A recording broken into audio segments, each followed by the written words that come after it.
The sun was a hammer, and the dust of Redemption Creek was its anvil. It beat the ochre earth into a blinding shimmer, turning the distant mesas into trembling ghosts on the horizon. Inside the First Redemption Bank, the air was a stale trap of sweat and stillness, thick with the scent of old paper and oiled metal. Jacob Thorne stood at the teller's window, his shoulders slumped with a weariness that had settled deep in his bones years ago. He was a man folded into himself. His tall frame stooped his face, a roadmap of sorrows, etched by a sun crueler than this one.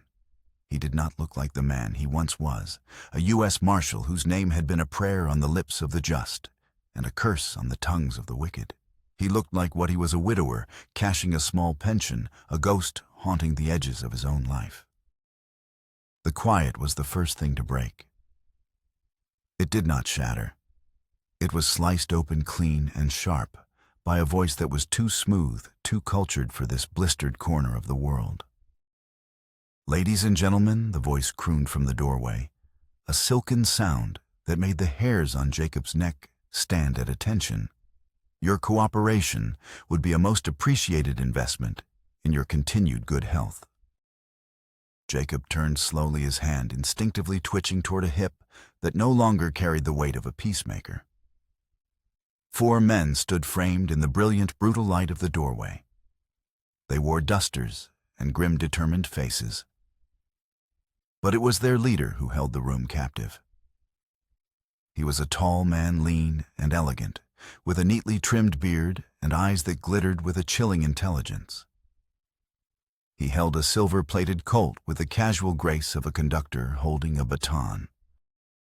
Silas Kane, the bank manager, whispered, his voice trembling like a leaf in a windstorm. Kane offered a theatrical bow. "The very same.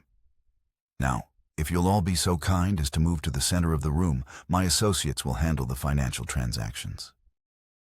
Panic fluttered through the bank's half-dozen customers, a frantic bird-like terror. A woman sobbed. The manager fumbled with his keys, his hands shaking too violently to find the lock. One of Kane's men, a brute with a face like a slab of granite, clubbed him to the floor with a rifle butt. The woman's sob turned into a shriek. "Patience." Bartholomew Kane, unchided, his voice laced with mock disappointment. "There's no need for such crude percussion." He glided through the room, his gaze sweeping over the terrified faces until it landed on Jacob. His eyes, the color of a stormy sky, narrowed in recognition. A slow, predatory smile spread across his lips. "Well, I'll be," he murmured, his voice a low purr. "Jacob Thorne, the legendary Marshal himself. I'd heard you'd retired to Rust. It appears the rumors were true." Jacob said nothing. His face remained a stony mask, but inside a cold dread began to uncoil in his gut. This was no random robbery.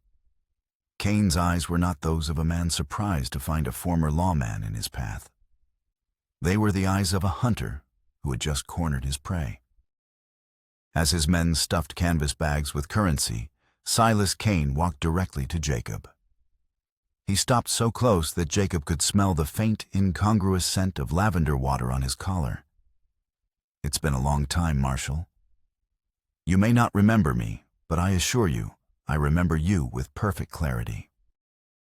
"I'm not a marshal anymore," Jacob said, his voice a dry rasp. "Oh, the title may be gone, but the man remains," Kane said, circling him slowly. "The man who built a legacy on a foundation of— what was it you called it? Justice."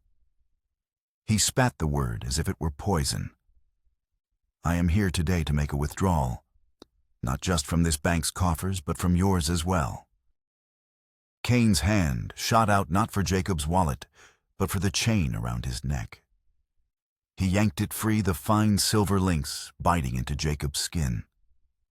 Dangling from the chain was a small, ornate silver locket tarnished with age and smoothed by the constant touch of Jacob's thumb. Jacob's composure finally broke.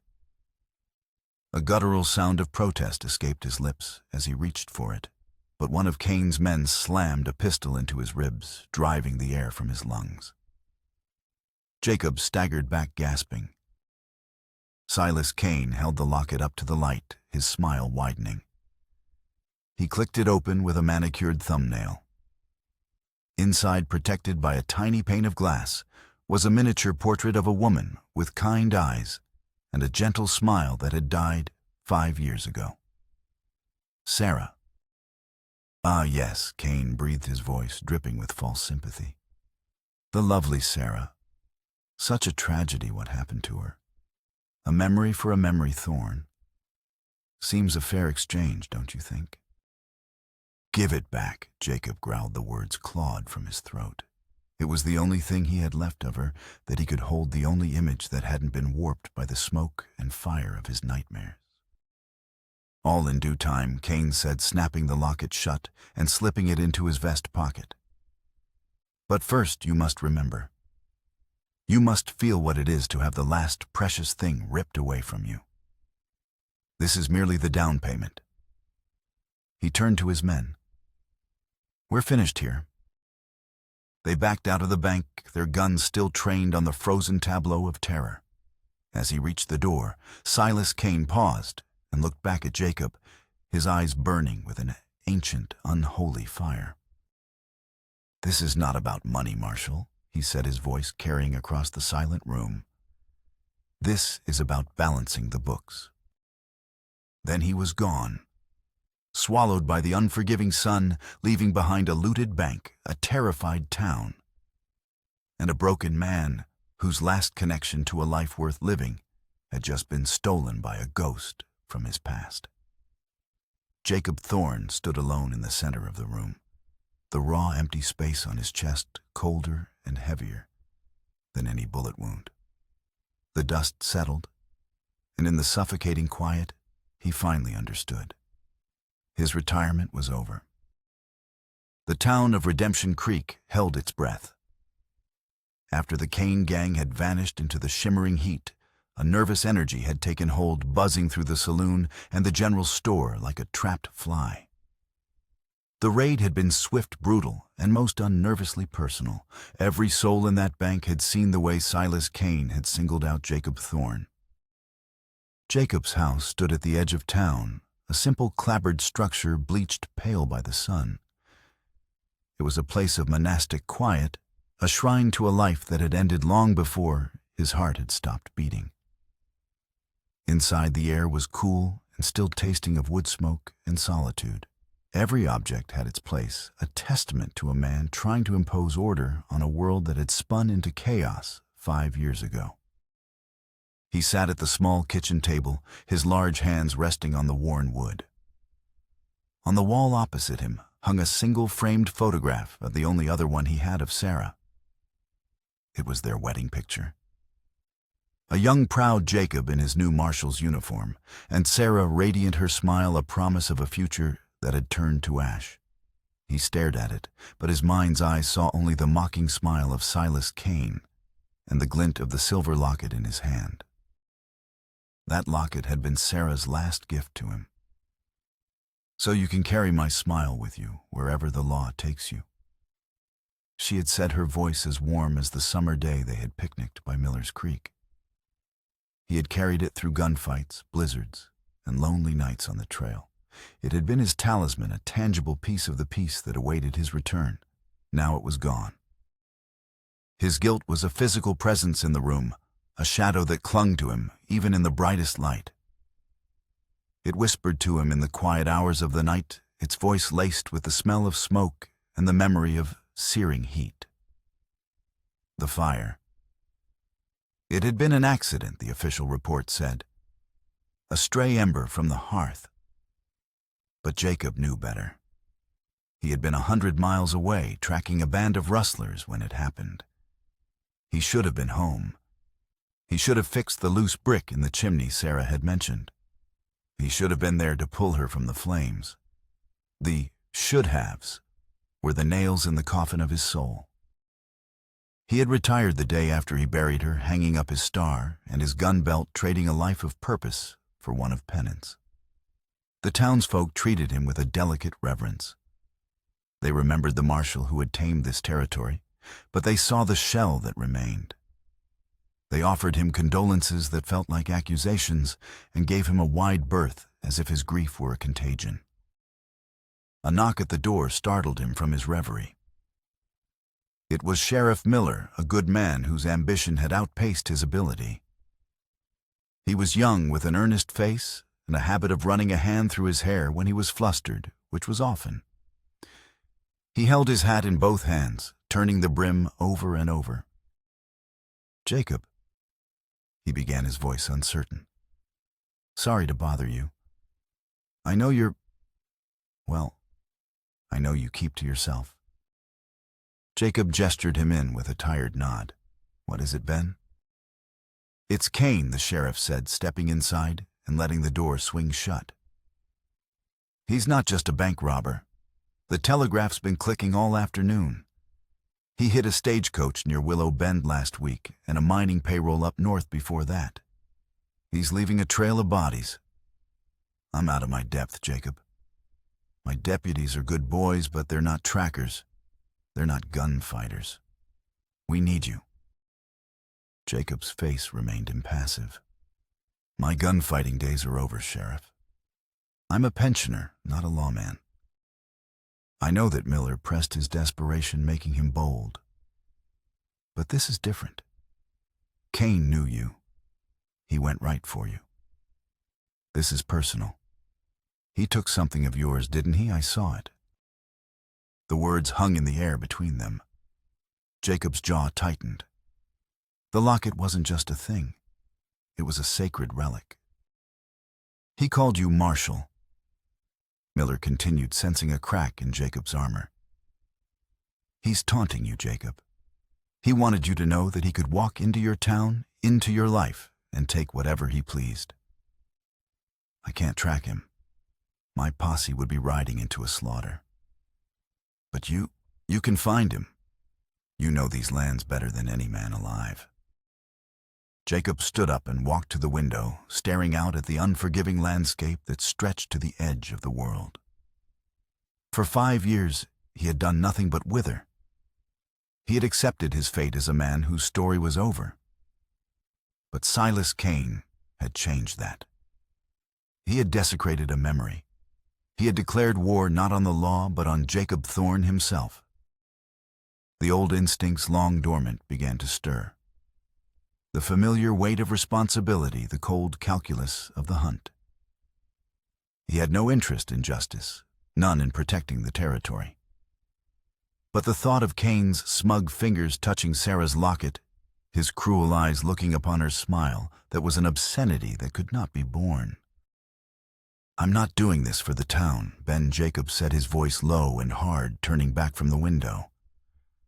"And I'm not doing it for the law. I'm not wearing a star. I don't care why you do it." Miller said, relief washing over his face. "Just get him. I'll need a horse, a good one. And a rifle," Jacob said, his voice flat and devoid of emotion. "And I'll ride alone." He was agreeing to retrieve a piece of his past. But Jacob felt a cold premonition that he was riding into a confrontation with a future he had tried his best to bury. This was not about justice. It was about reclamation. And he would tear the West apart to get back the last piece of his wife. The sun was a malevolent eye in a bleached white sky.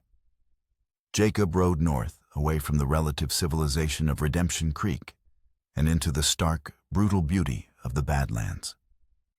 The land was a testament to God's fury, a maze of cracked earth, towering hoodoos and canyons that bled shadows even at high noon. A lesser man would be lost in minutes, but to Jacob the terrain was an open book.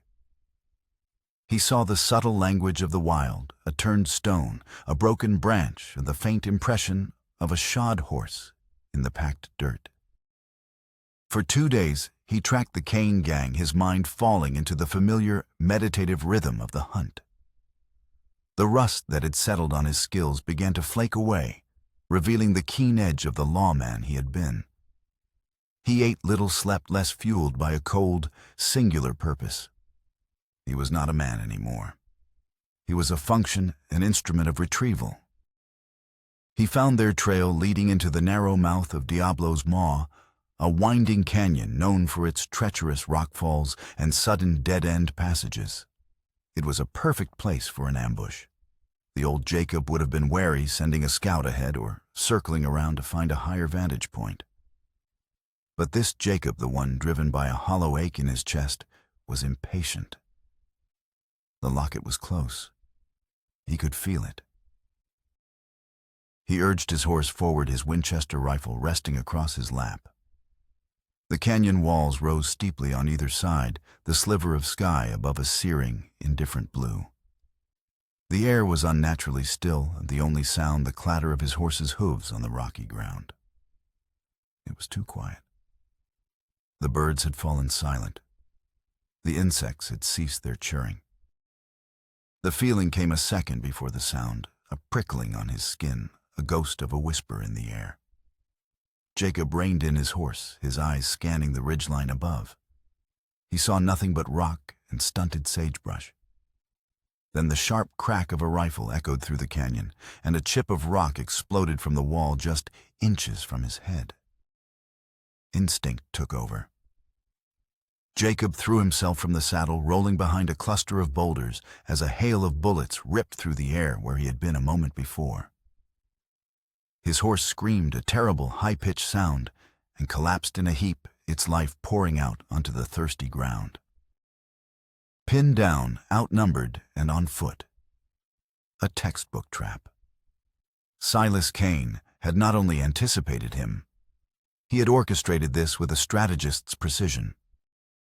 Welcome, Marshal Kane's voice boomed from the cliffs above, amplified by the canyon's acoustics. I do hope our reception hasn't been too jarring. Another volley of shots peppered Jacob's cover, kicking up clouds of dust. He risked a quick look.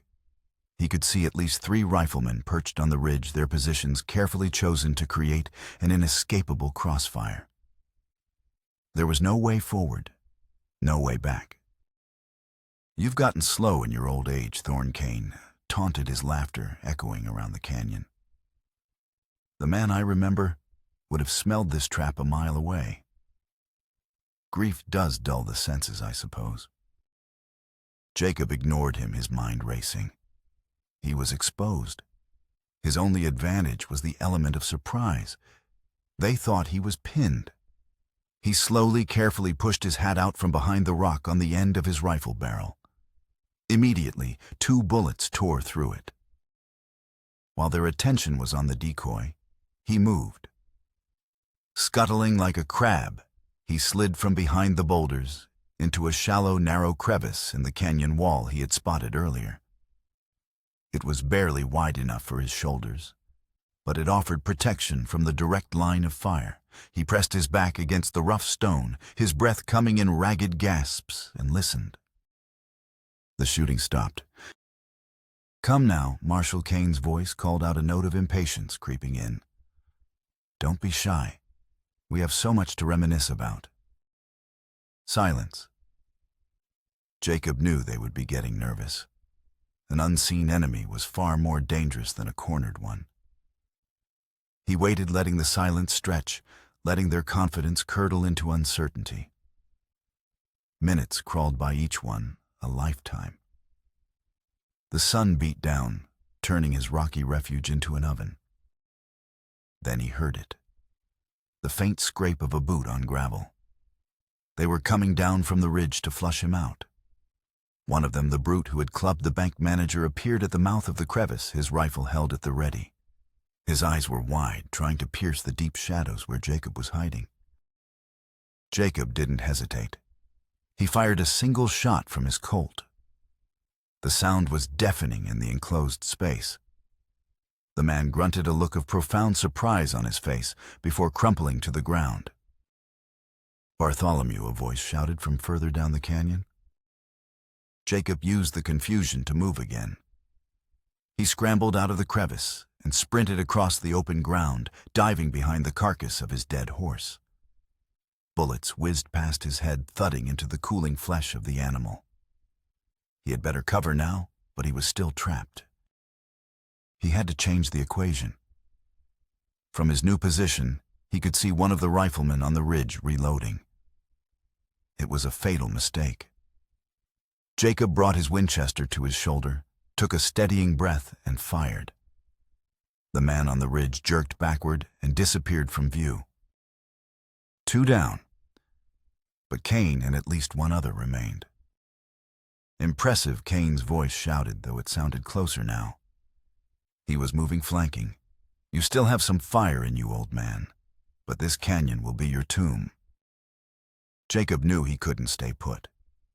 He was a sitting duck. He took a deep breath, gathered his legs under him, and broke cover, running in a desperate, zigzagging pattern down the canyon, away from the trap. A bullet tore through the sleeve of his shirt. Another kicked up dirt at his heels. He ran on his lungs, burning his body, screaming in protest. He was no longer a young man. The years of quiet grief had taken their toll.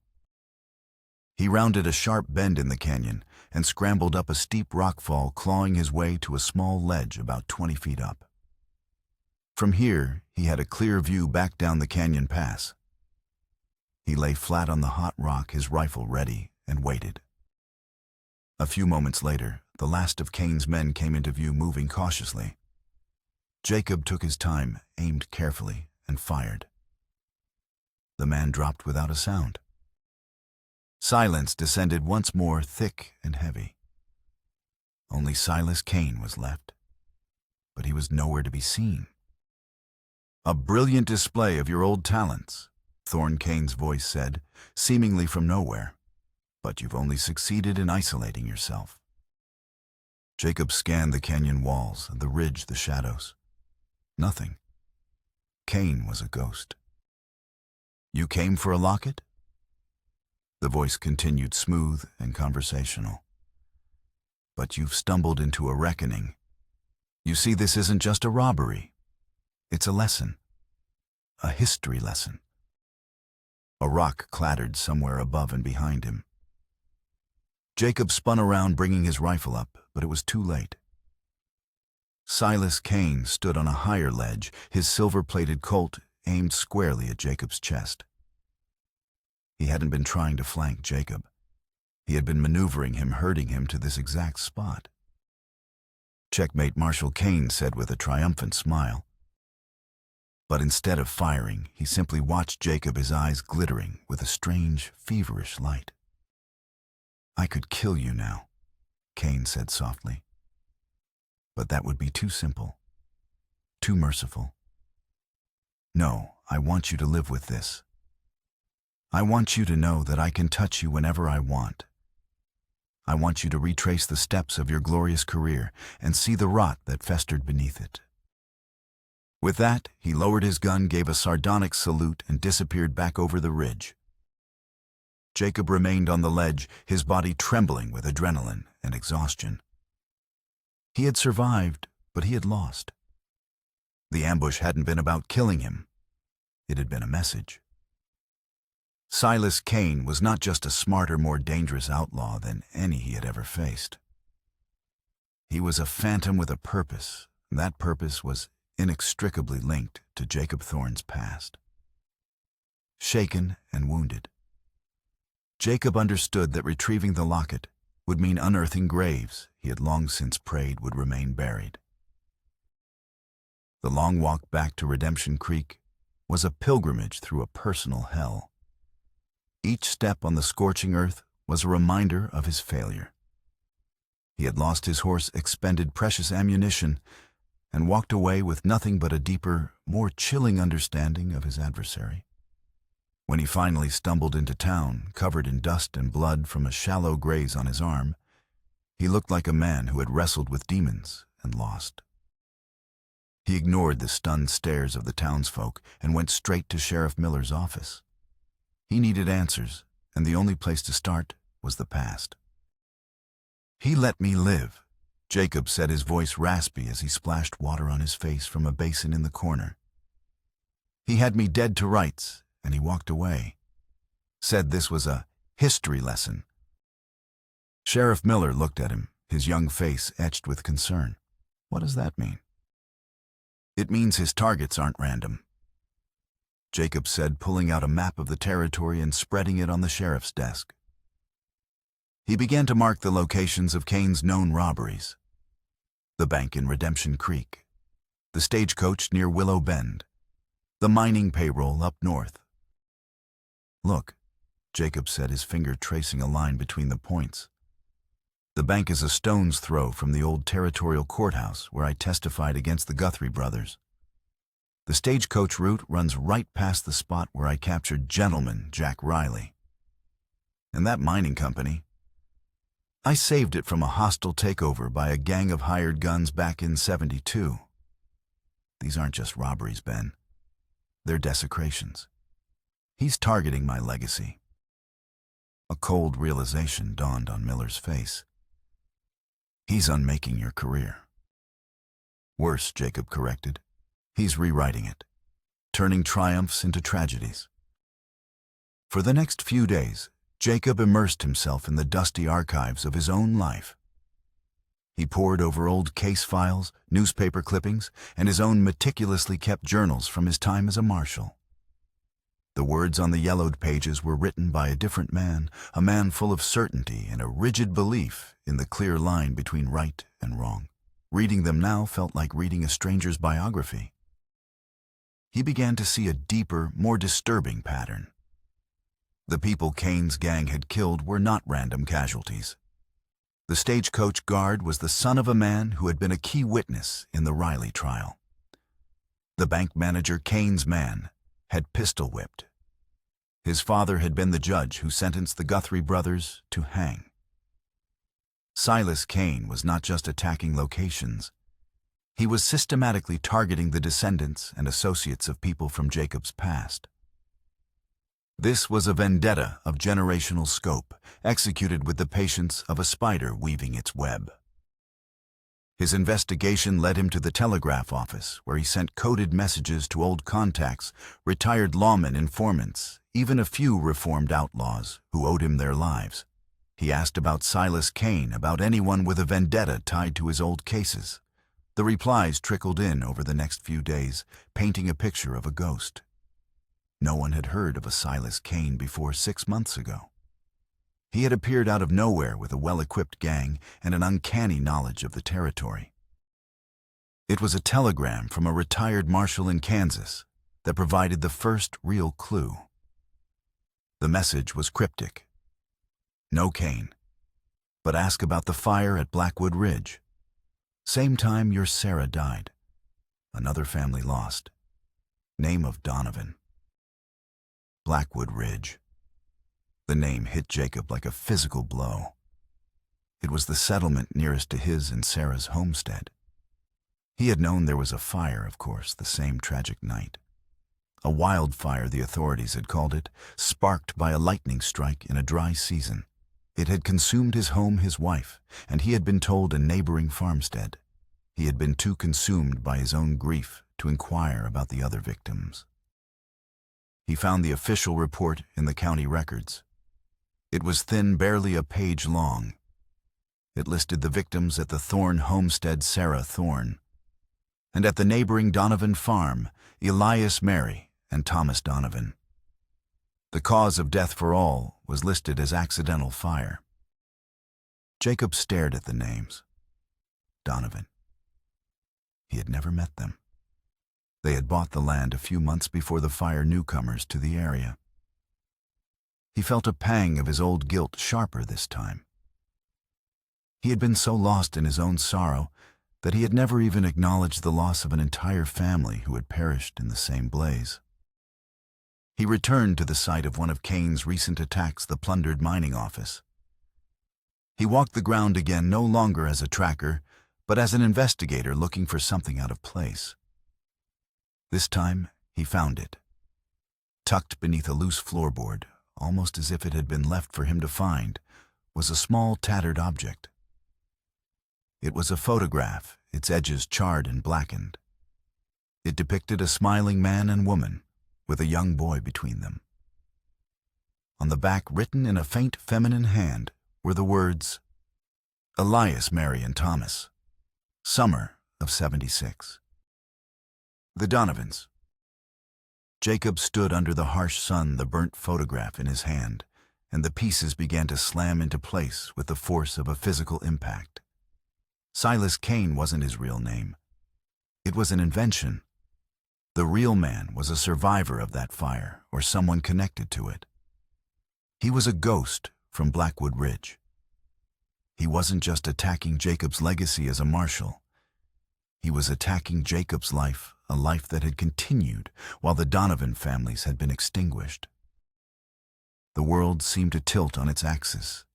Jacob had carried his guilt for 5 years, believing Sarah's death was a result of his neglect, a domestic tragedy born of a faulty chimney, and his absence. But the precision of Cain's revenge, the deep, intimate knowledge he possessed of Jacob's career. The burnt photograph left like a calling card. It all pointed to a darker, more terrifying possibility. What if the fire hadn't been an accident? The realization struck him with the force of a revelation. Silas Cain, or whatever his real name was, didn't just know who Jacob was. He had been studying him, dissecting his life, preparing for this campaign of vengeance for years. This wasn't about money. It wasn't even about simple revenge for a past wrong. This was a meticulously crafted crusade designed to strip Jacob of everything he had ever been, to force him to confront the ashes of his past and answer for a crime he didn't even know he was accused of. The locket was no longer just a memento. It was bait. It was the key to a story that had begun 5 years ago in fire and smoke, a story whose final bloody chapter was about to be written in the streets of Redemption Creek. The hunter had become the hunted, and Jacob knew with a certainty that chilled him to the bone that Silas Cain's next move would be his last. He wasn't just coming for Jacob's legacy anymore. He was coming for the town itself. The attack came not with the subtlety of a fox, but with the brazen arrogance of a wolf. As the sun began to bleed across the western sky, casting long skeletal shadows across Redemption Creek, Silas Cain and his remaining men rode into the center of town. They did not shoot. They did not shout. They simply appeared, their presence a cold promise of violence that silenced the evening bustle in an instant. Jacob watched from the window of the sheriff's office, his hand resting on the butt of his Colt. He had been expecting this. After the revelation at the mining office, he knew Cain would escalate, forcing a final confrontation on his own terms. Cain's target was the young, idealistic Deputy Evans, who was just leaving the saloon after his evening meal. With fluid, terrifying speed, 2 of Cain's men seized the deputy, disarming him and pressing a pistol to his temple before he could even register the threat. The townsfolk who had been milling in the street scattered like quail, disappearing into doorways and alleys. Silas Cain dismounted his boots, making a soft, deliberate sound in the dusty street. He looked directly at the sheriff's office, his eyes locking with Jacob's through the glass. "Thorne," he called out, his voice echoing in the sudden, deathly quiet. "A final lesson in our curriculum of justice. This one is on the subject of consequence." Sheriff Miller appeared at Jacob's side, his face pale. "What do we do?" "We wait," Jacob said, his voice a low growl. "He wants me. This is his stage." A rider galloped up to the office, reined in his horse, and threw a folded piece of paper onto the boardwalk before wheeling and rejoining Cain's men. Miller cautiously opened the door and retrieved it. He read the note, and what little color was left in his face drained away. "He wants you, Jacob," the sheriff said, his voice barely a whisper. "Alone. At the old town hall. He says if you're not there by sundown, he'll burn it to the ground with Deputy Evans inside." The town hall. The 2-story brick building stood at the end of Main Street, a proud symbol of civilization in this wild country. It was the place where Jacob had accepted his marshal's star 20 years ago, the place where Sarah had pinned it to his chest her eyes shining with pride. Cain had chosen his location with a poet's sense of cruelty. He intended to burn down the very cradle of Jacob's legacy, using an innocent life as kindling. "It's a trap," Miller said, stating the obvious. "He'll have men waiting. You'll be walking into a shooting gallery." "I know," Jacob said. He was already checking the loads in his pistol, his movements calm and economical. The fear was still there, a cold knot in his stomach, but it was overshadowed by a weary sense of inevitability. This was how it had to end. "We can't let you go alone," Miller insisted. "I can round up a posse. We can surround the building and get Evans killed in the crossfire." Jacob shook his head. "No. This is between him and me. It always has been." He looked at the young sheriff, seeing the fear and the courage warring in his eyes. "Your job, Ben, is to keep everyone else back. No matter what you hear, you stay put. Understand?" Miller nodded reluctantly, his jaw tight. As the sun touched the horizon, painting the clouds in bloody strokes of orange and crimson, Jacob stepped out onto the boardwalk. The street was deserted. A single tumbleweed rolled past a lonely traveler in a town holding its breath. He began the long walk toward the town hall, his footsteps the only sound in the twilight. He walked past the general store where Sarah had bought ribbons for her hair, past the saloon where he had shared drinks with men long dead, past the church where he had prayed for her soul. Every step was a ghost. He was walking through the graveyard of his own life, heading toward a final violent appointment. The town hall stood dark and silent. The doors were slightly ajar. Jacob paused, taking a deep breath, the dry, dusty air filling his lungs. He drew his Colt, the familiar weight a small comfort in his hand, and stepped inside. The interior was cavernous and smelled of old wood and dust. The last rays of sunlight slanted through the tall windows, illuminating floating dust motes like lost souls. In the center of the main chamber, Deputy Evans was tied to a chair, his face bruised and his eyes wide with terror. A pile of oil-soaked rags was stacked at his feet. Silas Kane sat on the edge of the judge's bench, casually polishing his silver-plated pistol with a silk handkerchief. He looked up as Jacob entered, his smile as serene and chilling as a winter morning. "Right on time," Marshal Kane said. "Punctuality has always been a virtue of the condemned." Two of his men stood in the shadows on either side of the room, their rifles leveled at Jacob. "Let the boy go, Kane." Jacob said, his voice dangerously quiet. "He has nothing to do with this." "Oh, but he does," Kane countered, standing up and beginning to pace before the bench. "He is an emblem of the law you claim to represent. An innocent caught in the gears of a machine that grinds men to dust. Just like my family." He stopped pacing and turned to face Jacob, his eyes burning with a zealot's fire. "You still don't remember, do you? You, the great Jacob Thorne, with your perfect memory for every outlaw you ever hunted, have no recollection of the lives you destroyed by accident." "Blackwood Ridge," Jacob said the name, tasting like ash. "The Donovan family." Kane's smile faltered, replaced by a flicker of surprise, then rage. "You say their name now, after 5 years of silence, a little late for condolences, Marshal." "I didn't know," Jacob said. "I thought it was a wildfire." "It was a fire," Kane spat, his voice rising. "A fire you started, you and your damned posse, chasing some worthless rustlers through the dry timber. A stray shot, a spark from a campfire. I don't know how it started. I only know that I was in town buying supplies when I saw the smoke. By the time I got back, my world was gone. My wife, my son, my brother Elias. All of them burned alive in a fire started by the great U.S. Marshal in his righteous pursuit of justice." His voice cracked on the last word, the agony of 5 years pouring out of him. "I found your wife, you know, in the ruins of your home. It seems your fire was not discerning, a small comfort but one I clung to in the dark years that followed. I vowed that day that I would make you understand my loss. I would make you watch as I burned down everything you ever built. It wasn't me, Jacob said, his own memories of that night, a maelstrom of smoke and grief. The fire, it wasn't my fault. Tell that to their ghosts, Cain roared.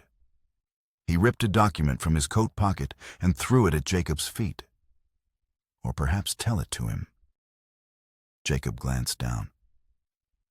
It was a property deed signed and dated the day before the fire.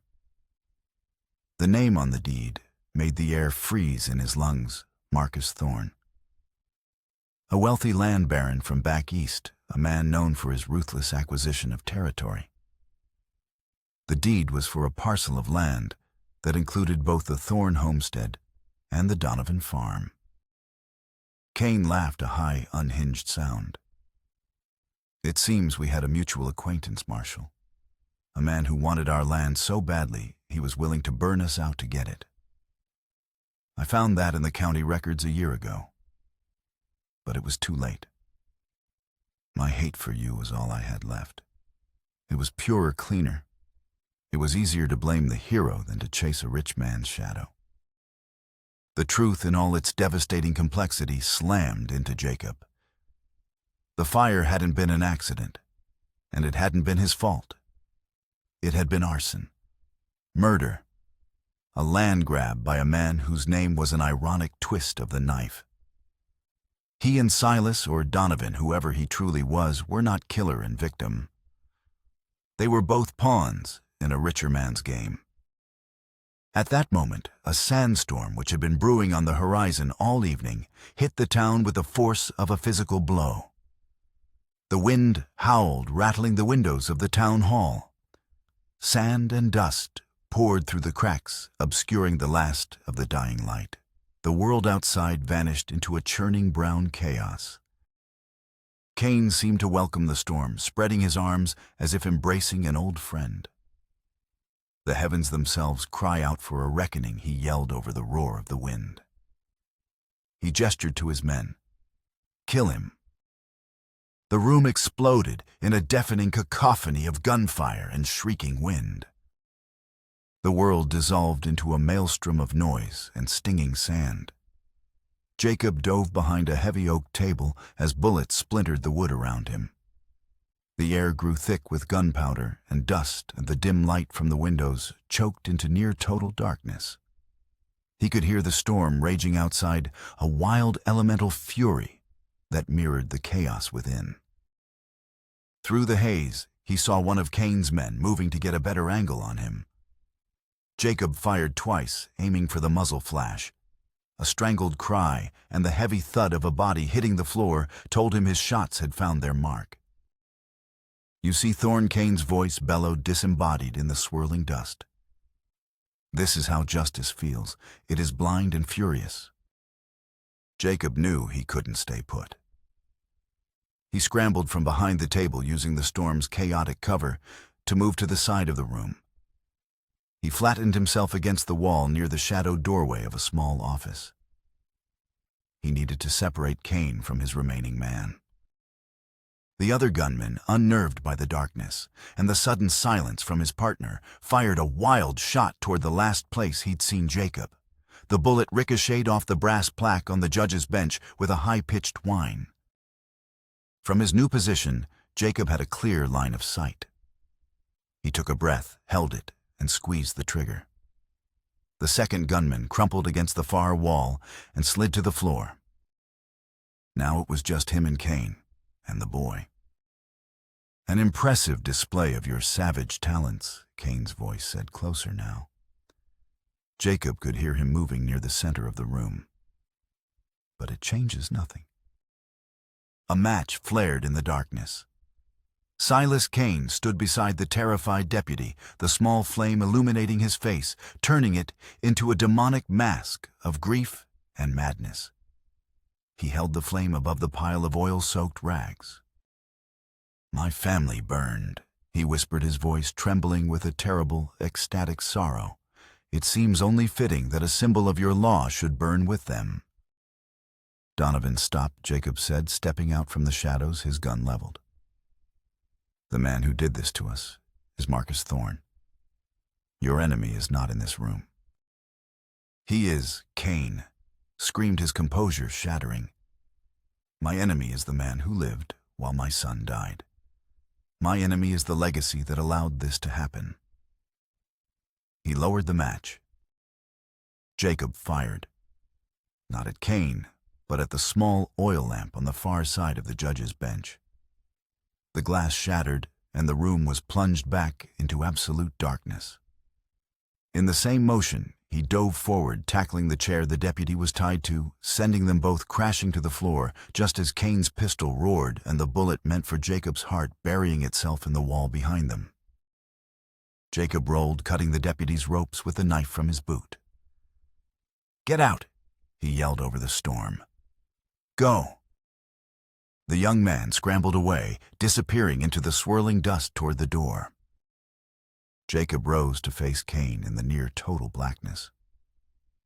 They were two ghosts in a tempest, guided only by sound and instinct. He saw a flicker of movement near the windows and fired the flash, momentarily illuminating Cain's face, contorted with rage. An answering shot tore through Jacob's side, a searing, white-hot pain that buckled his knees. He gritted his teeth and fired again. He heard a sharp intake of breath, followed by the heavy metallic clatter of a gun hitting the floor. Slowly, as if in a dream, the storm outside began to subside. The wind's howl softened to a mournful sigh. Moonlight filtered through the settling dust, began to creep back into the room, bathing the scene in a pale, spectral glow. Silas Cain, whose real name was probably lost to time, was on his knees clutching his chest. A dark stain was spreading across his white shirt. He looked at Jacob, and for the first time, the madness in his eyes was gone, replaced by a vast, empty tragedy. "He killed my boy Cain," rasped his voice, a broken whisper. "My Thomas?" He had his mother's smile.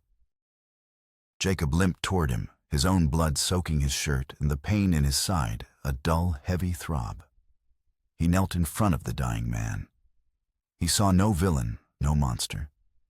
He saw only another man hollowed out by grief, a man whose pain had curdled into a poison that had consumed him. "I know," Jacob said, his voice thick with an empathy that surprised him. Cain's gaze drifted to the locket that had fallen from his vest during the fight. It lay on the dusty floor between them, opened Sarah's gentle smile catching the moonlight. "She was beautiful," Cain whispered, his breathing growing shallow. "You were lucky." "We both were," Jacob said. A final shuddering breath escaped Silas Cain's lips. His eyes, fixed on the portrait of a woman he had never known, glazed over. He fell forward, his quest for revenge finally over, leaving behind only a profound and terrible silence. Jacob reached out a trembling hand and picked up the locket. Its silver surface was dented from the fall, but Sarah's smile was untouched.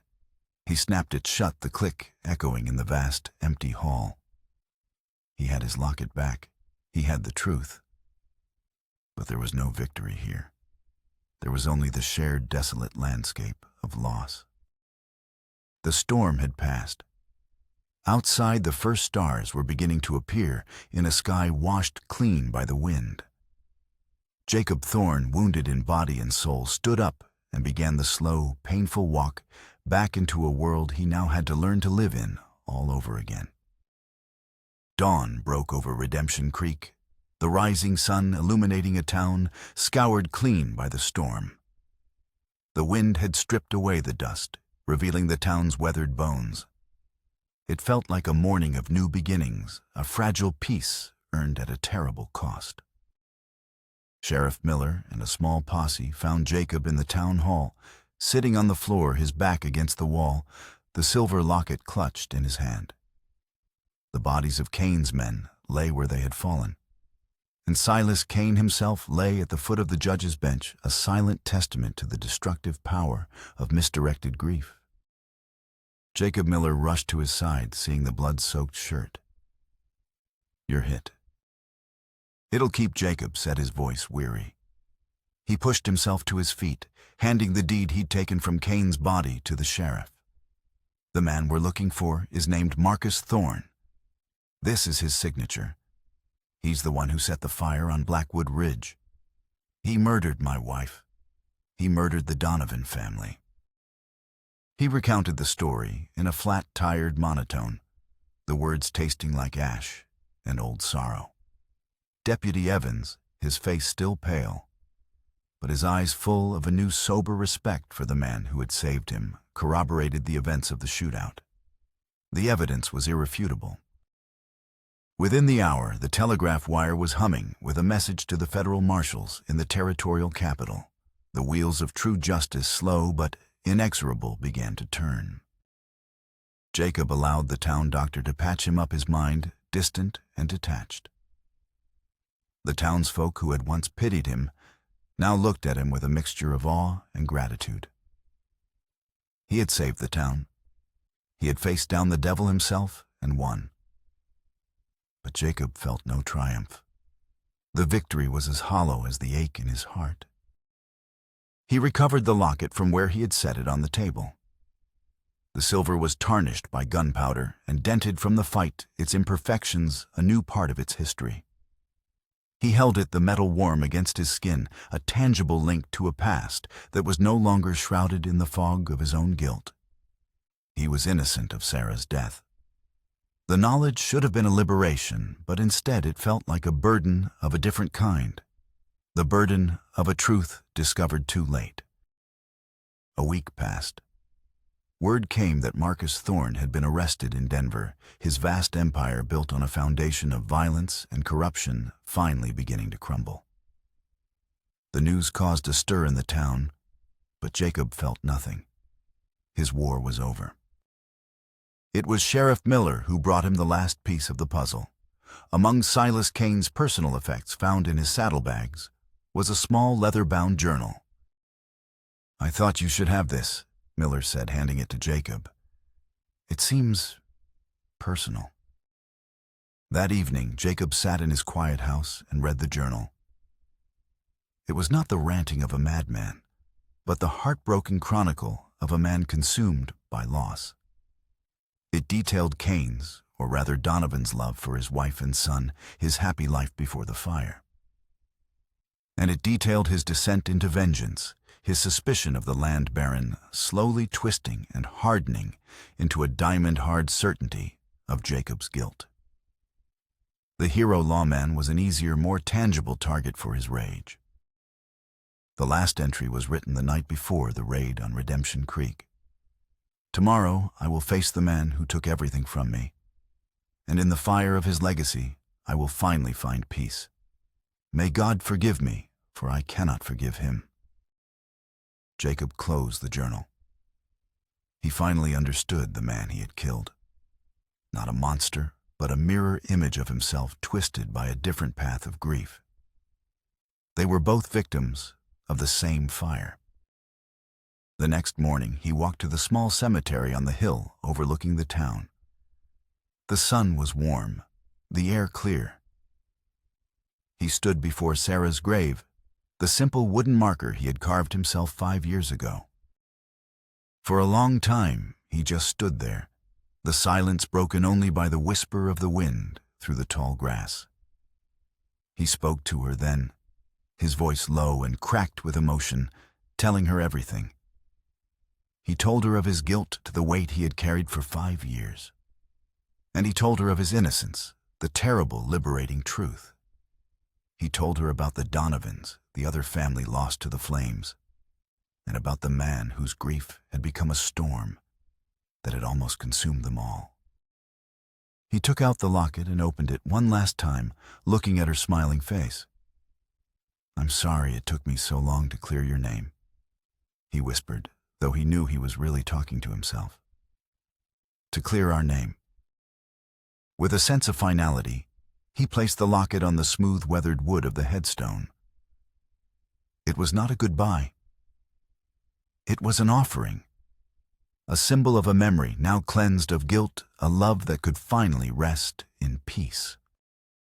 He turned and walked away from the grave without looking back. For the first time in 5 years, he felt not the crushing weight of the past, but the fragile, uncertain possibility of a future. He found Sheriff Miller and Deputy Evans in the office, poring over the maps Marcus Thorne's arrest had now rendered obsolete. The young deputy looked up, his eyes shining with hero worship. "What are you going to do now?" Marshal Evans asked, the title slipping out naturally. Jacob looked around the small, dusty office, then out the window at the town he had by accident saved. He saw the faces of the people no longer looking at him with pity, but with respect. He saw the vast, open country stretching to the horizon, a land that had almost broken him, but had in the end offered a brutal kind of absolution. He had thought of leaving, of riding away, until Redemption Creek was just another memory. But running was what he had been doing for 5 years. It was time to stand still. "I'm not a marshal anymore, son." Jacob said, a faint, unfamiliar smile touching his lips. "But this town looks like it could use a steady hand. Someone to make sure the next generation of lawmen doesn't make the same mistakes the old one did." He was no longer a ghost haunted by the past. He was a man who had survived it. His legacy would not be the list of outlaws he had caught or the battles he had won. It would be in the quiet, steady work of helping a town and a young deputy build a future on the hard-won ground of justice and redemption. He had come to Redemption Creek to die, but had against all odds found a reason to live.